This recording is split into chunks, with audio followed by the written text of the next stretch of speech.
South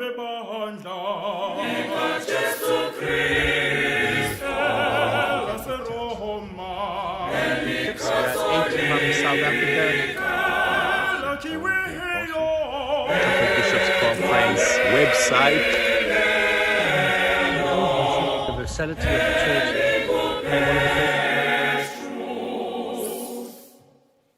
From September 4th to 13th, some 110 newly ordained bishops from Africa and Madagascar, Asia, Latin America, and Oceania met in Rome for the training course for new bishops under the theme Leaving the Episcopal Mission in a Synodal Church. In attendance during the 10-day seminar were 9 recently ordained bishops from the Southern African Catholic Bishops' Conference, SACBC, 8 coming from South Africa and 1 from Botswana. During the 10-day seminar organized by the Vatican Dicastery for Evangelization, the baby bishops, as they are known, had the opportunity to reflect on their ministry's identity and their mission as bishops, share experiences, learn more about the Roman Curia, and to meet with Pope Francis, an audience described by many as the highlight of the training course for new bishops. The highlights was the meeting the Holy Father. Once again, we had opportunity to speak to him, and he was listening. He was listening. He did not come up with an agenda. The agenda was in our hands, and different bishops raised different questions about catechism, about finances, and myself, for point of interest, I talked about the synodality, the synod that is going on. And it was a good atmosphere, and the Pope was really a father to us.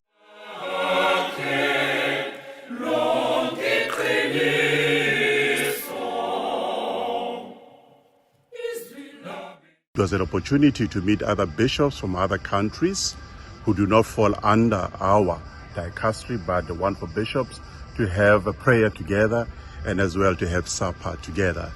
The 10-day seminar also included presentations and discussions about various topics such as the management of church property, interreligious and intercultural dialogue, the protection of minors, educational action of the church, as well as the bishop's relationship with clergy and religious. Also, the exciting part was getting to meet different bishops from around the world, experiencing the universality of the church.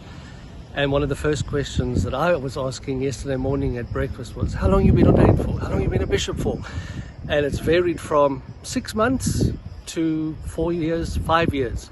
So even though it's a renewal course for bishops, I suppose we are still babies until we can say we've graduated and we've matured beyond this level. The highlights that we are looking forward to is meeting the Holy Father on Thursday, and generally being part of this wonderful opportunity to meet and greet from around the world. The lectures so far have afforded us the opportunity to know that we are not alone. The experiences are universal as well, and what we might find in our individual dioceses as being a problem I have to overcome has been explained by the various lecturers as something as there is a solution. Come and talk to us and we will help you.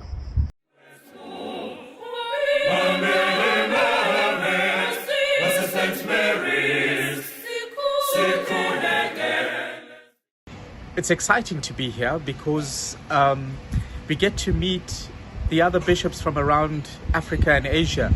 Altogether we are 110 bishops. And the most important part of this workshop is this encounter that happens informally, mostly at the mealtime and sometimes in the corridors, when we get to speak to each other about our dioceses and our countries, and try to understand the different contexts in which people are working. Creating these friendships and these relationships are perhaps the more important part. Of course, you spend a lot of time sitting and listening. It's good, but it's also tedious. We get a lot of information, things we perhaps already know in some ways, but it's good to hear the language that the church uses and the language that we also need to be familiar with in our interaction with the different departments of the Curia, which is the government of Rome. As bishops, we are often in contact with all these departments. So we have presentations from the different leaders in these departments, and giving us some of the current thinking and principles by which they work. We also have the opportunities to ask questions, and I think, again, that's the more important part, because while we hear some theory and some general principles, it's good to hear what the experiences of bishops are in the different places. And I find that quite exciting, this interaction. So I'm happy to be here.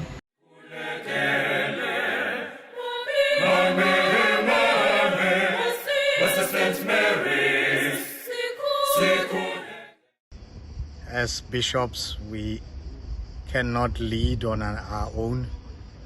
We also need to develop from within ourselves strategies and good vision to lead, not alone but with others, so that we create an environment where the church can be able to function better, effectively, and to be able to minister to people in a way that would allow them to fully evangelize.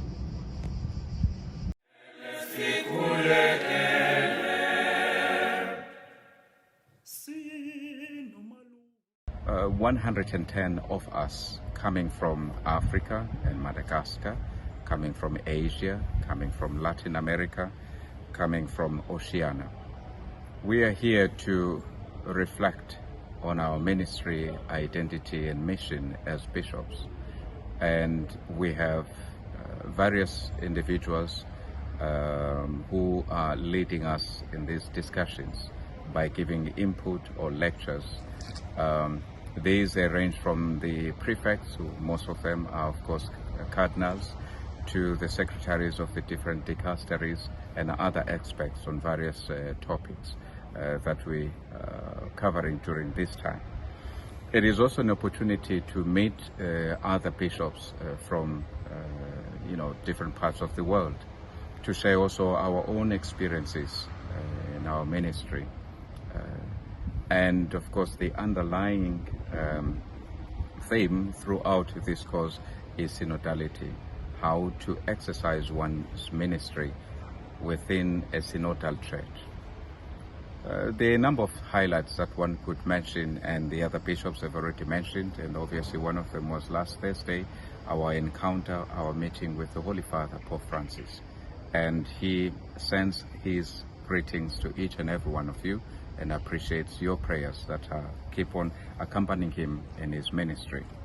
One of the other highlights was still on the same day, that evening, our meeting with the bishops from other countries, mainly from Europe, North America and Latin America. That was a beautiful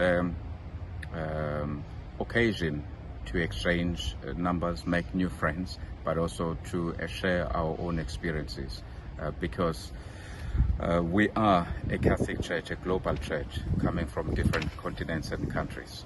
Now, during our discussions here, whether the formal ones during the lectures or in smaller groups according to different languages, we also have an opportunity to share about the life and of the Catholic Church from the various countries. There are some countries that are facing really major difficulties. For instance, persecution of Catholics in parts of Nigeria, in parts of Pakistan, India, and so forth. Others face,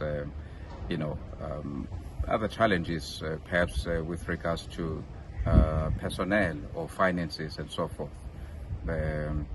So this, in short, is what has been happening here, and a really wonderful experience of experiencing a global church. And now as we go back home, because tomorrow then we have our final session, we'll go back renewed and feeling reaffirmed in our ministry and identity as bishops.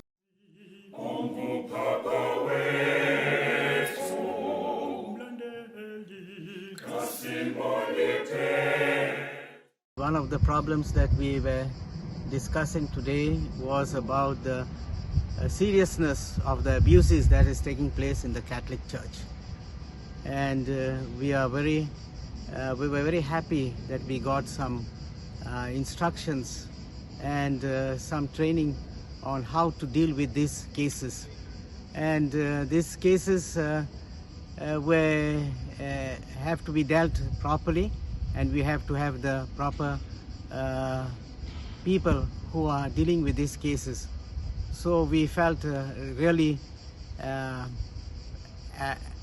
helped by the team that gave us these instructions.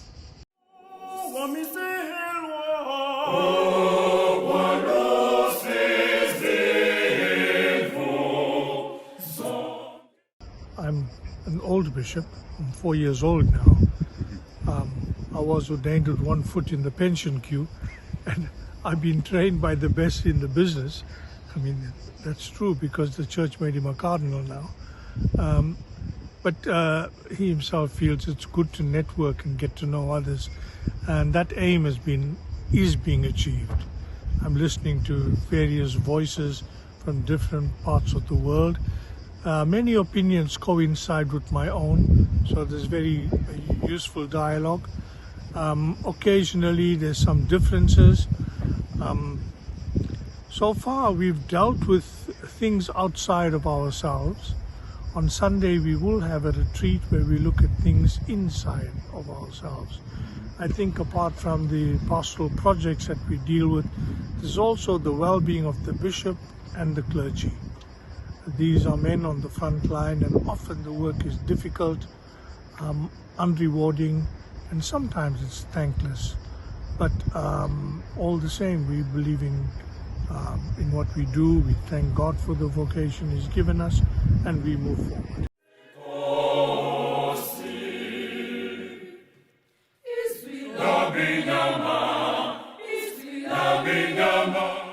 So far we have had very good experiences, but I'll just talk about today the topics that we had today, the dialogue between the cultures and intercultures and the church and the world.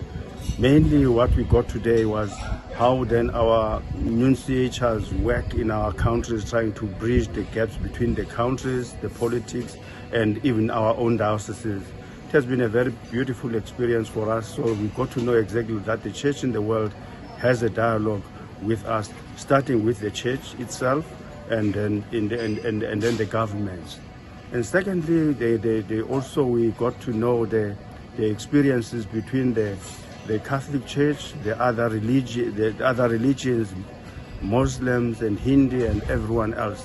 But then it seemed that at least the church has done so well in these 60 years because there's this interreligious religious dialogue. But it still have to be nurtured for so many years because we've got so many problems, particularly between the Catholics and the Muslims. We still have to work a lot.